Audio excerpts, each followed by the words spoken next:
நடைபெற்றது. இதில் டிசிஎம்ஓ மற்றும் மற்ற ரயில்வே அதிகாரிகளோடு சேர்ந்து விருதுநகர் சட்டமன்ற உறுப்பினரும் நானும் அந்த ஆய்வுகளை மேற்கொண்டோம். 2023ஆம் வருடத்தில் ரயில்வே விருதுநகருடைய ரயில்வே திட்டங்களை பற்றி புதிய ரயில் நிலையம் அமைப்பதற்காக மத்திய அரசு முதல் phase 1 ஆரம்பிக்கிறதா சொல்லி அடிக்கல் நாட்டது உங்க எல்லாருக்கும் தெரியும். 17ல் ஒன்று 17ல் நம்ம தமிழ்நாட்டில் 17ல் 1 4 தான் முடிஞ்சிருக்கு, 13 பெண்டிங்கில் இருக்குது. இப்போ 2023ல் ஆரம்பித்தது 26ல் முடியும்னு சொன்னாங்க. எனக்கு போன தடவை 2026 முடிஞ்சு போகுங்க. நான் சொல்லி முடிச்சுறேன்.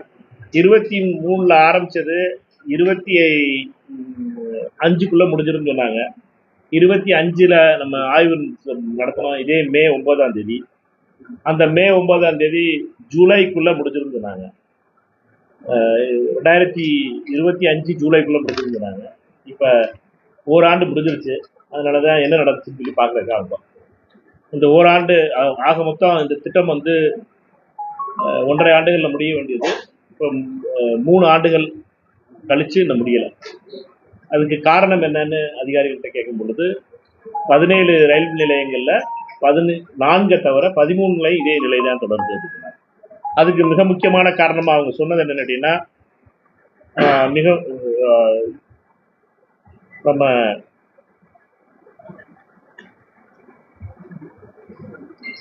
ஒர்க் வந்து ரொம்ப டைம் எடுக்கிறதாகவும், அது வந்து புதுசாக இப்போ கமிஷன் அது வந்து வேலை நடக்கிறதுனால இதனுடைய டைம் வந்து ரொம்ப இழுக்குது. அதே மாதிரி லிஃப்ட் வைக்கிறது 1வது 2வது 3வது 4வது பிளாட்ஃபார்முக்கு லிஃப்டோட அந்த எஃப்ஓபி புது எஃப்ஓபி கட்டுறது வந்து டைம் எடுக்கும். நம்ம பொறுத்த மட்டும் போன தடவை வரும்போது ஆய்வின் போதும் நம்ம சொன்னது என்ன கேட்டீங்கன்னா, விருதுநகருடைய கிழக்கு பக்க ரயில் ரயில் பகுதிகளையும் உபயோகப்படுத்துகிறாப்புல என்ட்ரி வேணும்னு கேட்டோம். என்ட்ரி எக்ஸிட்டும் அதே மாதிரி அந்த பகுதியில் இங்கே எப்படி பார்க்கிங் பண்ணுறதுக்கு வசதி இருக்கோ அங்கே பார்க்கிங் வசதி ஆட்டோ பார்க்கிங் அதையும் சேர்க்கிறதா சொல்லியிருக்காங்க. இப்போ என்ட்ரி கொடுத்துட்டாங்க. என்ட்ரி நம்மளோட எஃப்ஓபி வந்து அங்கே வரைக்கும் போகுது. லிஃப்ட்டும் அங்கே இருக்குது, இங்கேயும் லிஃப்ட் இருக்கும். ஒவ்வொரு ஃப்ளோர் ஒவ்வொரு பிளாட்ஃபார்ம்லையும் 1 2 3 4லையும் லிஃப்ட் இருக்கும். லிஃப்டோடு சேர்ந்து டிசேபிள்டு ஸ்பெஷலி உங்களை பொறுத்த வரைக்கும் மாற்றுத்திறனாளிகளுக்கும் மூவ் பண்ணக்கூடிய அளவில் அதற்கான வசதிகள் இருக்குங்கிறத சொல்லியிருக்காங்க. அது கட்டிக்கிட்டு இருக்காங்க. இது ஜனவரி 31ஆம் தேதிக்குள்ளே அதை முடிச்சிருவோம்னு அடுத்த டெட்லைன். சரியா?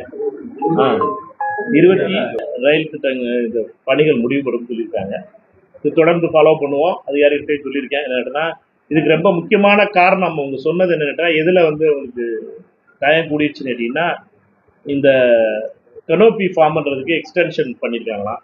புதுசாக எக்ஸ்டென்ஷன் போட்டிருக்கிறதுனால அந்த எக்ஸ்டென்ஷன் பண்ணுற ஒர்க் வந்து கொஞ்சம் டிலே ஆயிடுச்சு. அதனால இதனுடைய காரணம் சொன்னாங்க. பட்டு என்னை பொறுத்த வரைக்கும் ரயில்வே அமைச்சர் திரு வைஷ்ணவ் அவர்கள் 18 மாதத்தில் முடிச்சுடுவோம், ரயில் நிலையத்தை வந்து புது ரயில் நிலையம் வரும்னு தேர்தலுக்கு முன்னாடி அறிவிக்கும் பொழுது இதை பற்றிய சந்தேகங்கள் நம்மளுக்கு இருந்துச்சு. அவங்களை பொறுத்தவரைக்கும் இவ்வளோ வேகமாக முடிக்க முடியுமா, இல்லை தேர்தலுக்காக வெறும் அவசரம் பேசிக்கிட்டு இருக்காங்களா அப்படிங்கிறது அதே நடந்துருச்சு. அதிகாரிகளிடம் உண்மையான காலக்கெடுவை பற்றி அறியாமலும் திரு அஸ்வினி வைஷ்ணவ் போன்றவர்கள் விளம்பரத்திற்காக பேசுகின்ற பேச்சு என்பது மீண்டும் ஒரு முறை தெரிஞ்சிருக்கிறது. விருதுநகருக்கு இந்த திட்டம் கொண்டு வந்தது மகிழ்ச்சி, அதற்கு நன்றி. ஆனால் அதை 3 வருஷம் 4 வருஷமாக போட்டு இழுத்தடிக்கிறதுங்கிறது எந்த விதத்துலையும் நியாயம் கிடையாது. என்னை பொறுத்த மட்டும் இந்த வருஷம் அதை வந்து முடிச்சு அடுத்த வருஷம் ஜனவரிக்குள்ளே முடிச்சு பிப்ரவரி மாதத்தில் அதுக்கான முழுமையாக திட்டம் நிறைவேற்றிவிடும் இந்த நம்பிக்கை முழுமையாக இருக்கு.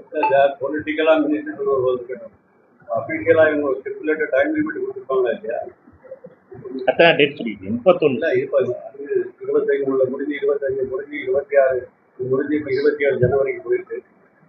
27 ஜனவரி வரைக்கும் போகட்டும். ஸ்டிப்புலேட்டட் டைம் இல்லை. இந்த டெய்லி அப்பாயிண்ட் அந்த ஜூனியர் லெவல் ஆஃபீஸர் அந்த மானிட்டர் டெவலப்மெண்ட் ஒர்க் அதோட இல்லை டோட்டலாகவே கான்ட்ராக்ட்.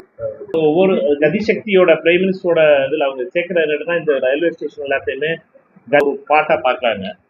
அதனால அது வந்து அதுக்குள்ளே டேஷ்போர்ட்லாம் அப்டேட் பண்ணிக்கிட்டு இருக்கான். டிலே இருக்குது, எக்ஸ்டென்ஷன் வர்ற கினோபி எக்ஸ்டென்ஷன்னால காரணம் அப்படின்னு காரணங்கள் சொல்கிறாங்க. நம்மளை பொறுத்த வரைக்கும் இப்போ இருந்ததில் வந்து இப்போ வரைக்கும் முடிஞ்சதில் வந்து ஒர்க்கு முடிஞ்சது வந்து கூட்டு ஓவர் பிரிட்ஜ் வந்து முடியாமல் இருக்குது. லிஃப்ட் சேங்ஷன் ஆகிருக்கு, முடியாமல் இருக்குது. பார்க்கிங் 40 கார் நிற்கிறதுக்கு உள்ளதும் 450 டூ வீலர் நிற்கிறதுக்குமானது முடிஞ்சிருச்சு. என்ட்ரன்ஸ் ஆர்ச் ரெனோவேட் ஆயிடுச்சு. Path from entrance arch to concourse முடிஞ்சிருச்சு. கனோப்பி 800 ஸ்கொயர் மீட்டருக்கு முடிஞ்சிருச்சு. பிஎஃப் ரீசாஃபி முடிஞ்சிருச்சு 2, 3, 4க்கு. பிஎஃப் ஷெல்டர் அதாவது பிளாட்ஃபார்ம் 1, 2, 3க்கு ரீப்ளேஸ் ஆகிருக்கு. 4ஆவதுக்கும் ப்ரொவைட் பண்ணியிருக்காங்க. Digital coach indication board 96 provide பண்ணியிருக்காங்க. முதல்ல கிடையாது டிஜிட்டல் ப்ரொவைடிங் போர்டு. அதே மாதிரி அடுத்து கிளான்ஸ் டிஸ்பிளேன்னு ஒன்று சொல்கிறாங்க. 5 பெரிய போர்ட்ஸ் உள்ளே வச்சுருக்காங்க. Multi time railway display digital board 1 புதுசாக வச்சுருக்காங்க. அதாவது ஹேண்டிகேப்டவங்களுக்கு வந்து ப்ரொவிஷன் வந்து பிளாட்ஃபார்ம் 1, 2, 3, 4ல் கொடுக்க போகிறாங்க. ரேம்ப் வந்து 2 கொடுத்துருக்காங்க. அதே மாதிரி ஃபுட் பிளாஸா புதுசாக கட்டப்பட்டிருக்கு. பார்சல் ஆஃபீஸ் புதுசாக கட்டப்பட்டிருக்கு. சீட்டிங் அரேஞ்ச்மெண்ட்ஸ் 649 இருந்தது, ப்ளஸ் 75 சேர்த்து 798 கூட்டியிருக்காங்க. ஜிபிஎஸ் கிளாக் 5 கூட்டியிருக்காங்க. Digital train time table and fare டேபிள்னு ஒன்று பணம் எவ்வளோ ரேட்டுங்கிறத பார்க்குறதுக்கு 2 கொடுத்துருக்கு, புதுசாக சேர்த்துருக்காங்க.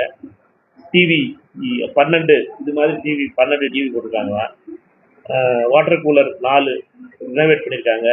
லைட்ஸை பொறுத்த வரைக்கும் ரினோவேட் பண்ணியிருக்காங்க. ஃபேன்ஸ் அதே ரினோவேட் பண்ணியிருக்காங்க. சைன் போர்ட்ஸ் வந்து 50% ப்ரொவைட் பண்ணியிருக்கோம், 50% இதுதான் எங்களுக்கு கொடுத்துருக்க லிஸ்ட்டு. இதில் செக் பண்ணிட்டு முடிச்சுட்டேன். இதில் என்னட்டா இதில் என்னென்ன கொடுத்துருக்காங்கிற போய் செக் பண்ணுறதுக்கு தான் போனோம். முதல்ல செக் பண்ணிவிட்டு எங்களால் எதெல்லாம் செக் பண்ணிட்டு வந்தோமோ 2 பேரும் ஆடிட் பண்ணிட்டு வந்திருக்கோம். 2, 3 தான் வந்து அவங்க பண்ணாலும் தெரியும். கேள்விகள் ரொம்ப இந்த காலத்தோட காலம் இன்னும் காலம் ஒப்பந்தாரு சரியாக ஒப்பந்தாரு வச்சிருக்காங்களா இல்லை இந்த திட்டத்தை நிறைவேற்றுறதுக்கு மத்திய அரசு சரியான நிதி ஒதுக்கீடு செஞ்சு ரிலீஸ் பண்ணுறாங்களா இல்லை இந்த தாமதம் வந்து ஒப்பந்ததாரர்களுக்கான தாமதம்? 9 கோடியே 29 லட்ச ரூபா அது மொத்தம். இதுக்குள்ள முதல்ல இதுக்குள்ள சாங்ஷன் அமௌண்ட் அதில் செலவழிச்சிருக்கிறது 7 கோடியே 70 லட்ச ரூபா செலவழிச்சிருக்காங்க. அதே மாதிரி எஃப்ஓபிக்கு வந்து 10 கோடி ரூபா சாங்ஷன், 1 கோடியே 30 லட்ச ரூபா செலவழிச்சிருக்காங்க. லிஃப்ட்டை பொறுத்த வரைக்கும் 2 கோடியே 20 லட்ச ரூபா சாங்ஷன்.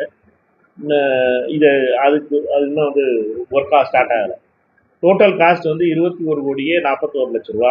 இதில் வந்து 10 கோடி ரூபா இது வரைக்கும் செலவழிச்சிருக்காங்க. இன்னும் 11 கோடி ரூபா செலவழிச்சு.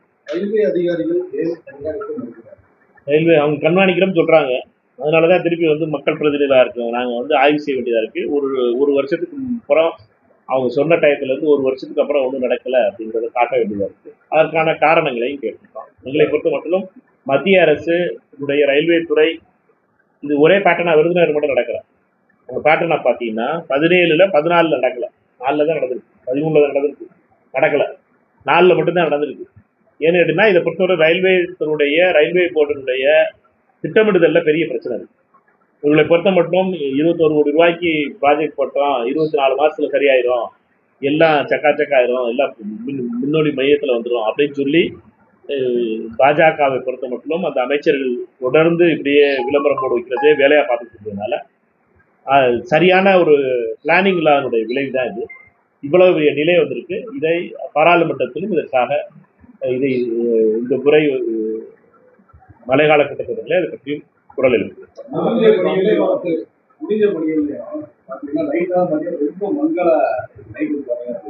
அதே போல அந்த உலகத்தை இருக்காங்க, அது ஒரு நாள் உலகம் அதுக்கப்புறம் நாட்டுக்காக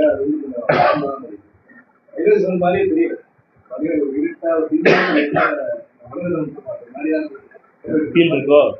வளர்ச்சி வந்து பார்ப்போம், அவங்களே கூட்டிட்டு வருவாங்க.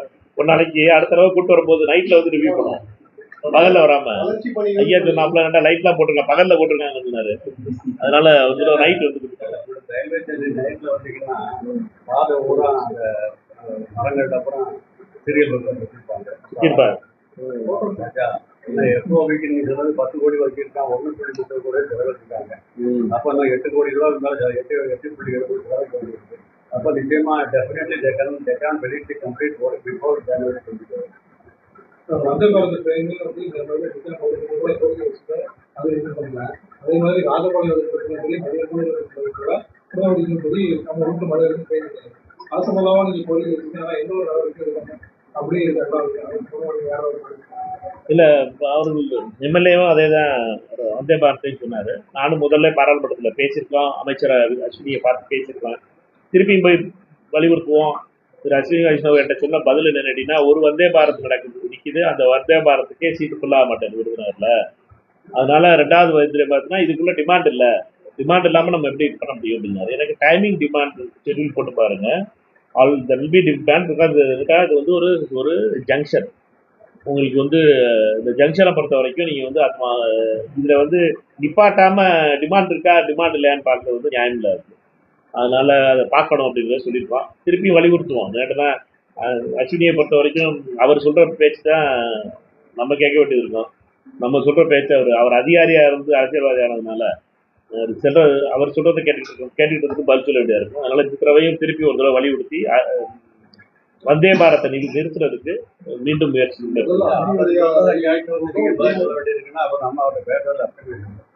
அதான ஜனநாயகம்யா. போராட்டம் ரயில்வே போர்டை மந்திரி இப்ப செய்யலன்னா அப்புறம் போர்டை பார்த்தேனே. மந்திரிகள் தான் மக்கள் காவிச்சட்டை போட்டு போடணுமா? அது போட முடியாதுல்ல. நாங்க உஜ்வாலா ஸ்கீம்ல 4 மானியம் இருக்கு.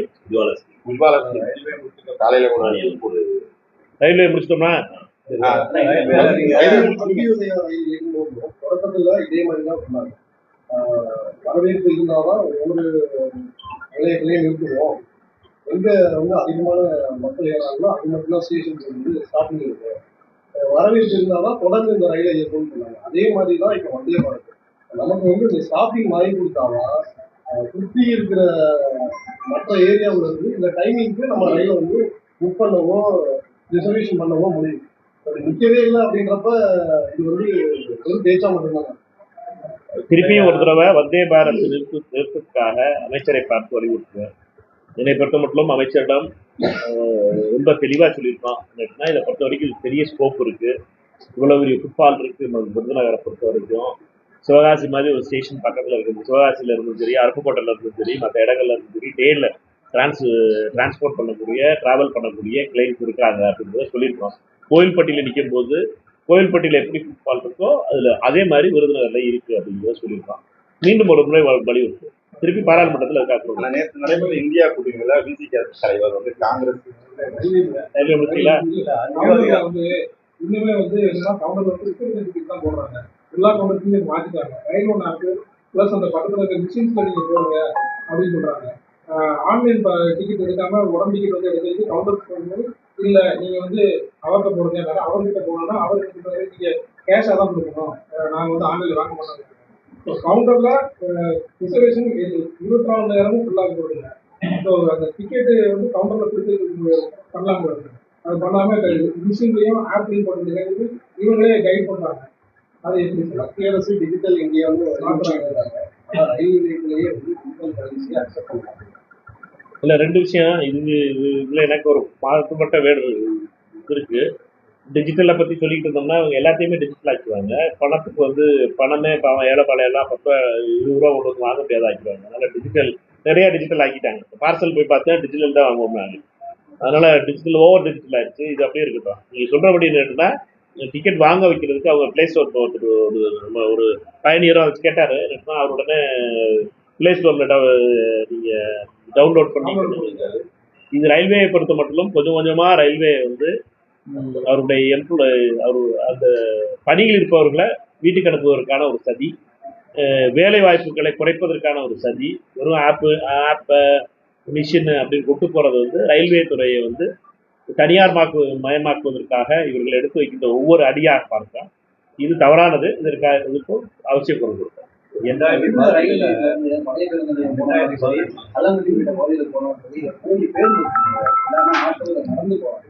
அதுக்கு எதுவும் நடவடிக்கை வீட்டில் வந்து பாடினாருக்கும் பசும்போது பர்சனல் பஸ் மாதிரி விட்டாலே நம்ம பயணிகள் பிரச்சனை சட்டமன்ற உறுப்பினர் இருக்காது. பஸ் பிரச்சனை சட்டமன்ற உறுப்பினர் கேளுங்க, ரயில்வே பிரச்சனை என்கிட்ட கேளுங்க. 2018 நிர்மலா சீதாராமன் அனௌன்ஸ் பண்ணாங்க, செங்கோட்டை டு சென்னை அந்தோடியா, திருநெல்வேலி டு சென்னை அந்தோடியா, அந்த திருநெல்வேலி டு சென்னை அந்தோடியா ஆப்ரேட் ஆகி 4 வரைக்கும் எக்ஸ்டன் பண்ணாங்க. செங்கோட்டை டு அந்தோடியாவை அது பயன்படுத்தினா மேற்கு மாவட்டத்தில் மேற்கு பகுதி மக்களுக்கு ரொம்ப வசதியாக இருக்கும். அது திருப்பூரையா வலியுறுத்தி மறந்துட்டாங்க. திருப்பி வலியுறுத்தணும் இல்லையா? அது என்ன ரயில் பார்லிமெண்ட்ல எதுவும் அனௌன்ஸ் பண்ணாங்கன்னா இங்கே லோக்கல்ல வரும்போது பார்லிமெண்ட்ல நான் விசாரிச்சு அதை எடுத்துக்கிறேன். தூத்துக்குடி வயா புதுக்கோட்டை டு மதுரை அதை மீளவட்டான வரைக்கும் போட்டாங்க. ரயில்வே சேஃப்டி கமிஷனர் செக் பண்ணிட்டு போயிட்டாரு.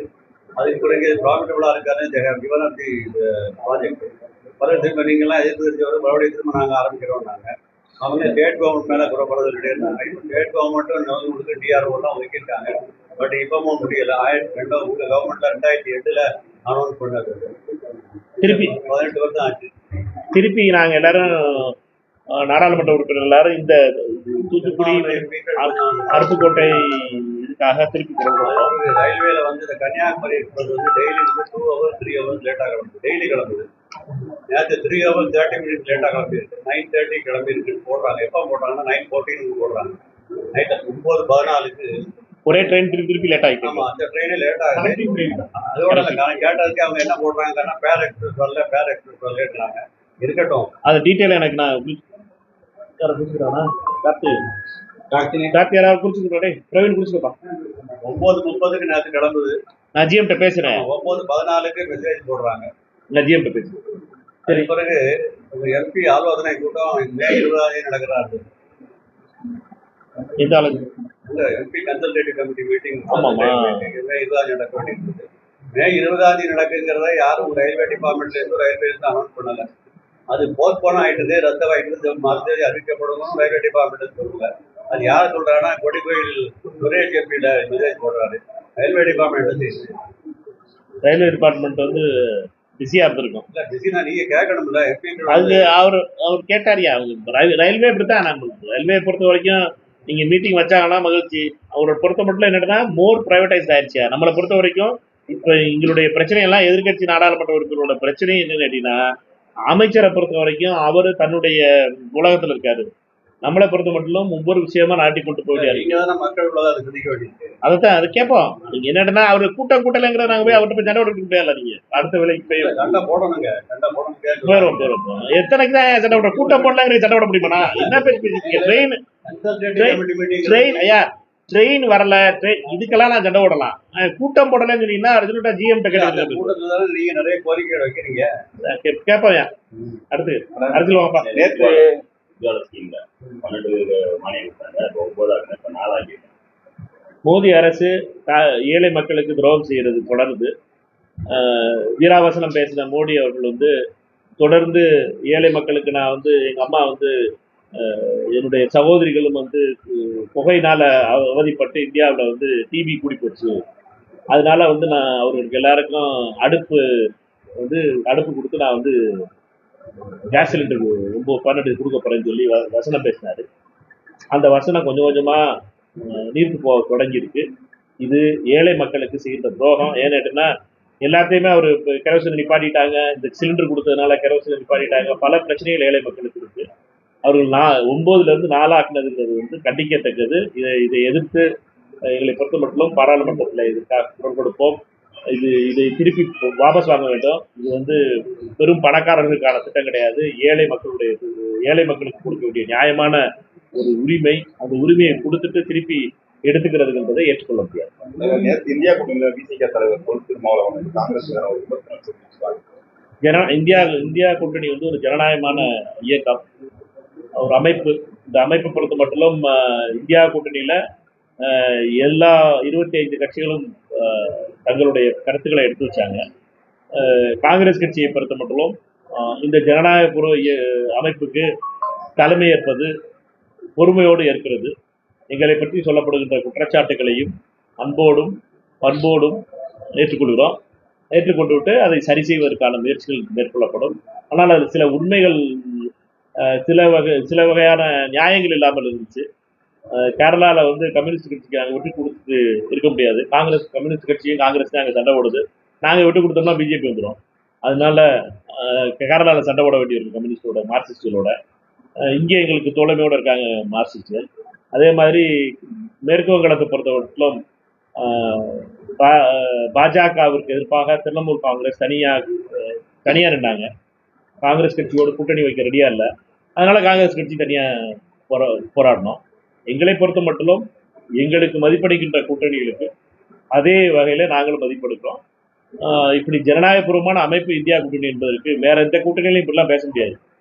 மற்ற கூட்டணிகள்லாம் பேசினீங்கன்னா, யாரையாவது பற்றி திட்டி பேசினீங்கன்னா அடுத்த கூட்டணியிலிருந்து காட்டி விட்டுருவாங்க. ஆனால் இந்தியா கூட்டணியை பொறுத்த மட்டும் ஜனநாயகபூர்வமான அமைப்பு. அதற்கு ஒரு எடுத்துக்காட்டு. ஆமா, அது அலோவ் பண்றாங்கல்ல. இதே மாதிரி எல்லாரும் பேசுறதுக்கு அதெல்லாம் அலோவ் பண்றது இருக்குல்ல. வேற எந்த கூட்டணியிலும் பேச முடியுமா? மோடிஜிக்கு எதிர்த்தாப்புலையோ அல்லது மதசார்பற்ற கூட்டணியில யாராவது பேசிட்டு இருக்க முடியுமா? இல்ல, அதான் ஜனநாயகபூர்வம். ஜனநாயகம் பேசுறதுக்கான உரிமைகளை கொடுக்குறோம்ல. இந்த ஒரு மாச ஆட்சியிலேயே மக்கள் வந்து புகம் சுழிச்சிட்டாங்க அப்படின்னு சொல்லி தங்கம் தென்னரசு ஒரு அறிக்கை கொடுத்துருக்காரு. அவர் எதை வச்சு கருத்து கொடுக்குறாங்க?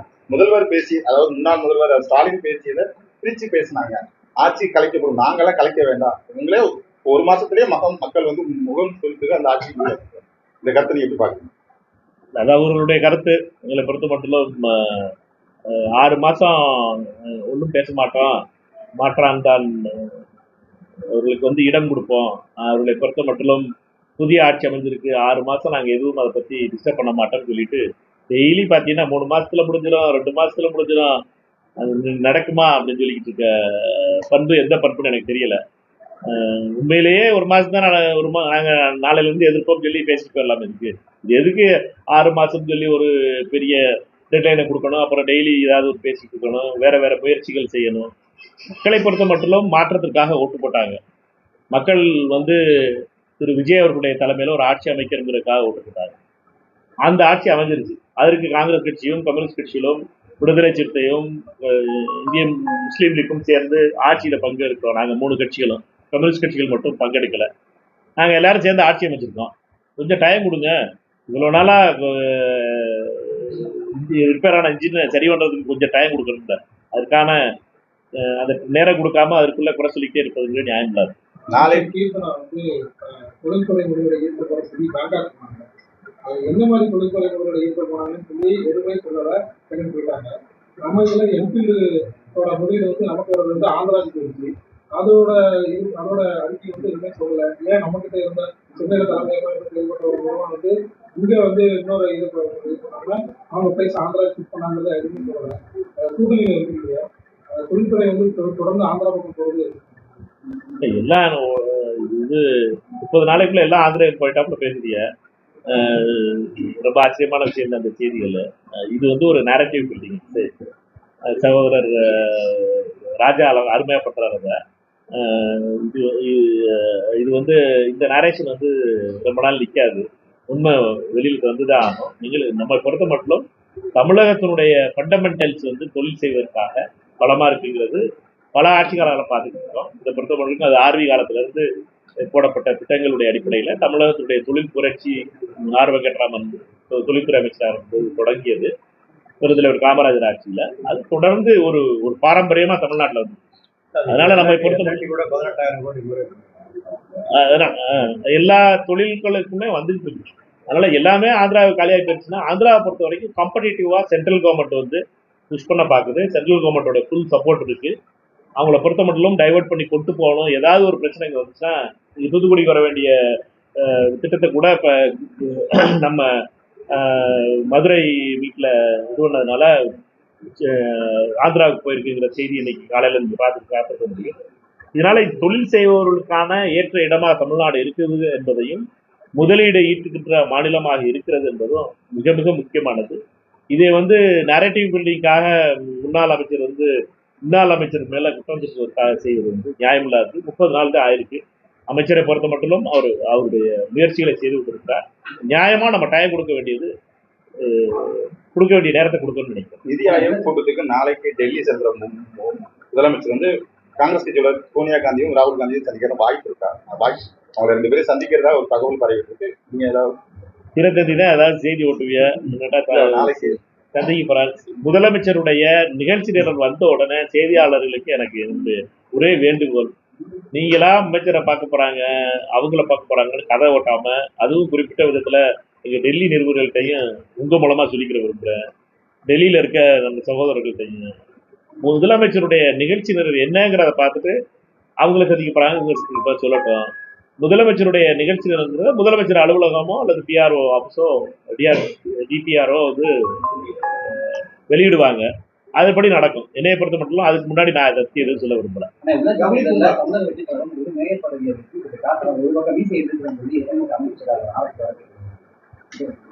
அண்ணன் ஆர்எஸ் பாரதி அவர்கள் வந்து ஜனவரி 1ஆம் தேதி முதல் அரைமீசை பாரதி என்று அழைக்கப்படுவார்னு நினைக்கிறேன். ஏனென்றால் இப்படிப்பட்ட அகங்காரம் ஆணவத்துக்கு மக்கள் பதில் கொடுத்துருக்காங்க. மக்கள் தீர்ப்பை மக்கள் ஓட்டு போட போறதை ஏற்றுக்கிற பழகணும். இல்லை இப்படி அரமிசை எடுத்துக்கிறேன், ஒரு மிசை எடுத்துக்கிறேன்னு சொல்லிக்கலாம். அவர் அரமிசையில பாக்குறதுக்கே எனக்கு ரொம்ப வருத்தமா இருக்கும். அப்படிலாம் நடக்கக்கூடாதுன்னு வேண்டுனாலும் நடக்கிறது. அவருடைய ஆசையை தெரிவிக்கிறார். ஆனா அரமிசை அவருக்கு நல்லா இருக்காது. அதனால மீசைங்கிற ஒரு பெரிய இதுன்னு நினைக்க கூடாது. நம்ம பொறுத்தவரைக்கும் பெரிய பெரிய விஷயங்கிறது என்ன, அழகானவர்கள் எல்லாரும் மீசை எடுத்துட்டு தான் இருக்கா.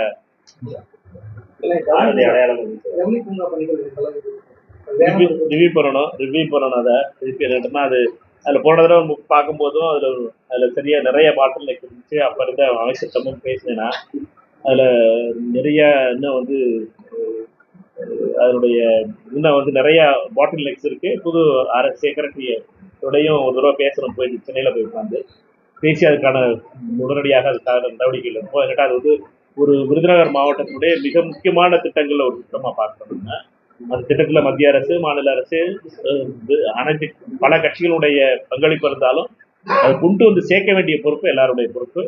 இது எல்லாருக்கும் அந்த புகழ் சேரும். இந்த ஜவுளி பூங்கா வந்தால் விருதுநகர் மாவட்டத்தில் உண்மையிலேயே மிக முக்கியமான பூங்காவாக உருவாகும்.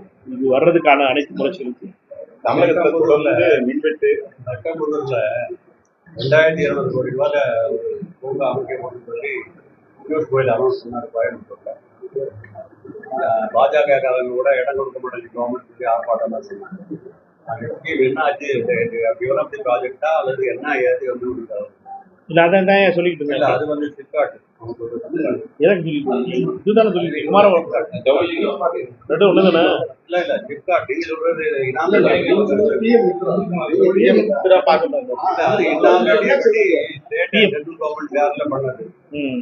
கோயில் அனௌன்ஸ் பண்ணாங்கன்னா 2200 கோடி முதலீட்டுல பட்டப்பூர் பக்கம் நாங்க வந்து பியூரா டெக்ஸ்டைல் பார்க் அமைப்போம்னு சொல்லி சொன்னாரு. சொல்லிட்டு அவரு பாஜக காரங்க ஆர்ப்பாட்டம் எல்லாம் பண்ணாங்க. ராமஜீனிவாசன் வந்து ஆர்ப்பாட்டம் பண்ணாங்க. இது ஸ்டேட் கவர்மெண்ட் இடம் ஒதுக்கல இருந்துச்சு. அதுக்கு ஆட்சி முடிஞ்சு போச்சு.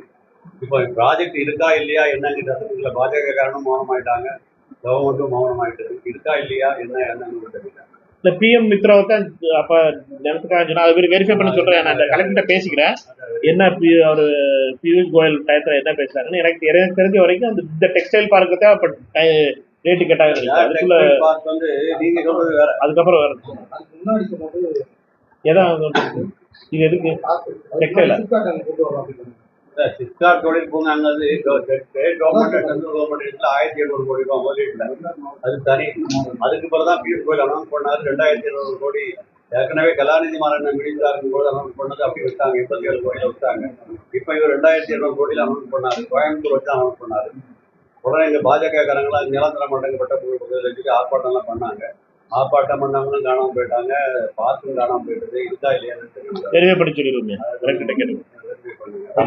தொடர்ந்து மின்வெட்டு சாலை மறியல் போராட்டம் தான் தொடர்ந்து நடைபெற்று இருக்குது. நிர்மல்குமாரும் அதுக்கேற்ற நடவடிக்கை நாங்கள் எடுத்துருக்கோம் அப்படின்றாரு. தொடர்ந்து அந்த மின்வெட்டினால போராட்டம் வர்ற உள்ளாட்சி தேர்தலும் ஆகட்டும், அந்த நம்ம 5 தொகுதிகளோட இடைத்தேர்தலில் பாதிப்பு இருக்குன்னு வாய்ப்பு இருக்கா? தாவிக்க இல்லை, மக்களுக்கு தெரியும். 30 நாள் முன்னாடி யார் வண்டி ஓட்டிக்கிட்டு இருந்தாங்க, எந்த லட்சணத்தில் வண்டி ஓட்டினாங்கிறது இதனுடைய விளைவாக என்னென்ன பாதிப்புகள் வருதுன்னு நமக்கு தெரியுது.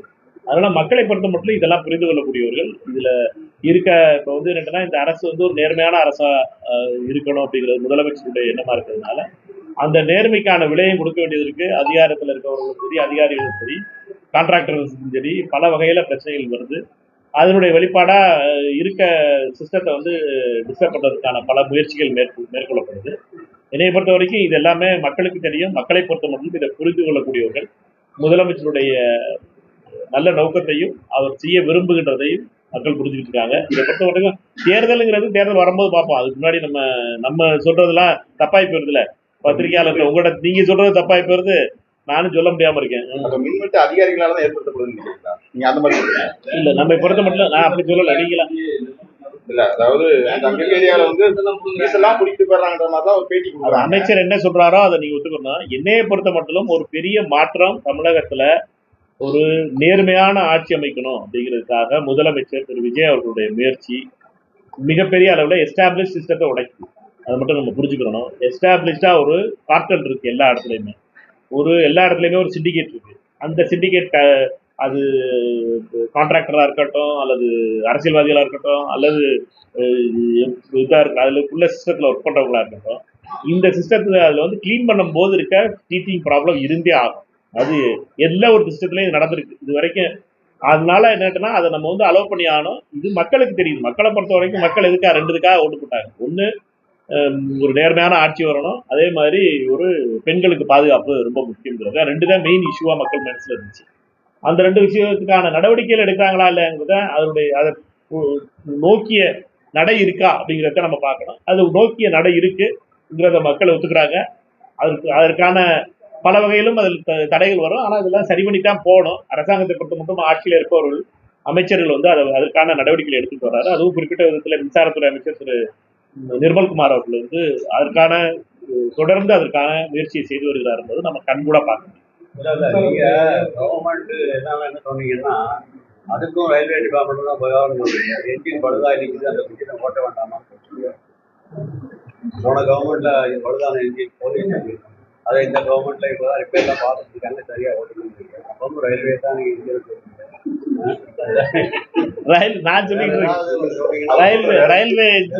நான் சொல்லிக்கிட்டு இருக்கேன் இன்ஜினியா எல்லா இடத்துலயும் கார்ல இருக்க இன்ஜின், வண்டியில இருக்க இன்ஜின், எல்லா இன்ஜின் ரயில்வே இன்ஜின் சொல்றீங்களா? என்ஜின் சொல்லும்போது எங்களுக்கு என்ஜின் ரயில்வே இன்ஜின் தான் கேட்டுக்கு.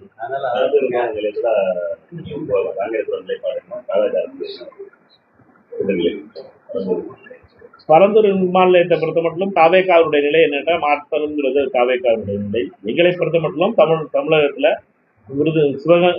சென்னையில ஒரு 2வது விமான நிலையம் வர வேண்டியது ரொம்ப அவசியம். அதை எடுக்க வேண்டியது மாநிலத்துல மக்களால் தேர்ந்தெடுக்கப்பட்ட அரசுடைய கடமை. அதற்காக நாங்கள் கொடுப்போம். ஒரு இடம் மட்டும் தேர்ந்தெடுக்கப்படல. எனக்கு ஞாபகம் இருந்துச்சுன்னா 3 இடங்கள் அப்ப செலக்ட் பண்ண வச்சு பரந்தூர் 3 இடங்கள் சஜஸ்ட் பண்ணாங்க. ஏர் கண்ட்ரோல் அத்தாரிட்டி வந்து ஏர் கண்ட்ரோல் ஏடிசி வந்து பார்த்து எல்லாத்தையும் விண்டு லேண்ட்ஸ்கேப் எல்லாத்தையும் பார்த்து செலக்ட் பண்ணதுங்கிறது 3. அதில் பரந்தூரை செலக்ட் பண்ணாங்க ஸ்டேட் கவர்மெண்ட்டு. இப்போ மக்கள் ஆட்சி வாக்கு போட்டிருக்கிறதுங்கிறது வேற விதமாக வாக்கு போட்டிருக்காங்க. அதனால கொள்கை முடிவு அந்த அரசு தான் எடுக்கணும். எங்களை பொறுத்த மட்டும் அரசு என்ன முடிவு எடுக்குதோ அதுக்கு பின்னால் அது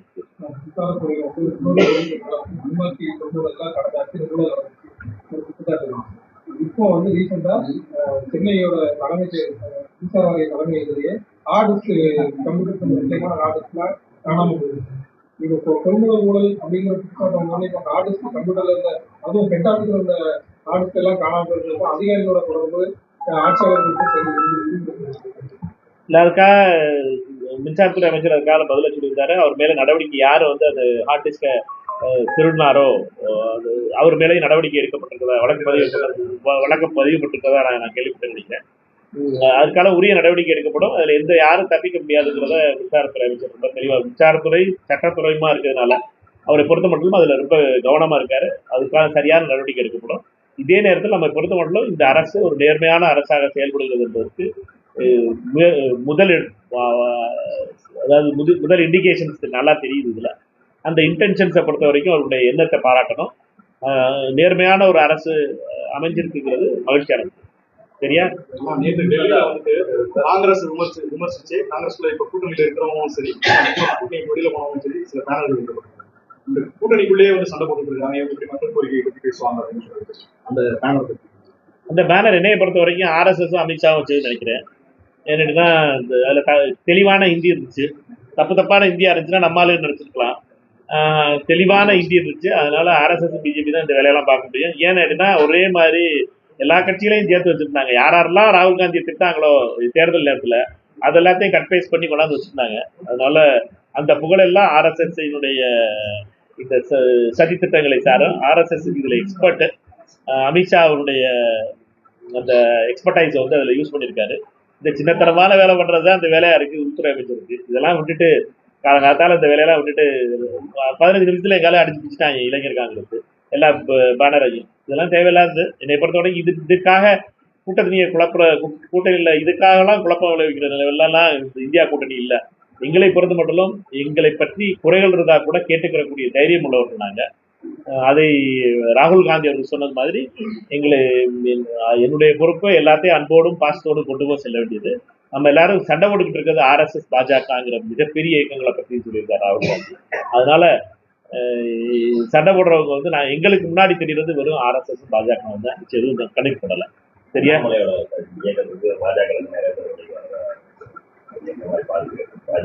அது ஆர்எஸ்எஸ்னுடைய முழு ஆசீர்வாதத்தோடு நடைபெறுகிறது. அண்ணாமலை அவர்கள் பொறுத்த மட்டும் புது சட்டம் போட்டு பழைய முகத்தை மறைச்சு முகமூடி போட்டு வராது. அவருக்கு வாழ்த்துக்கள். நம்மளை பொறுத்த மட்டும் ஒரு வாழ்த்து தான் சொல்ல முடியும். பாஜக பல வகையிலே தமிழகத்தில் நுழைய முற்பட்டு எல்லா இடத்துலையும் முட்டுச்சத்தில் போய் அடி வாங்கி ஒவ்வொரு இடத்துலையும் தோல்வி விட்டுரு பாஜக. புதுசாக ஒரு முகமூடி போட்டு புதுசாக கலர் சட்டை மாற்றி வர்றாங்க. இந்த ரவுடினா அந்த ரவுடியாங்கிறது நம்மளுக்கு தெரியாமல் போக போகிறதில்ல. தமிழக மக்கள் ஏமாளிகள் இல்லை. அவர்களுக்கு சரியான பாடங்களை கொடுப்பாங்க. சகோதரர் அண்ணாமலை அவர்களுக்கு என்னுடைய வாழ்க்கை.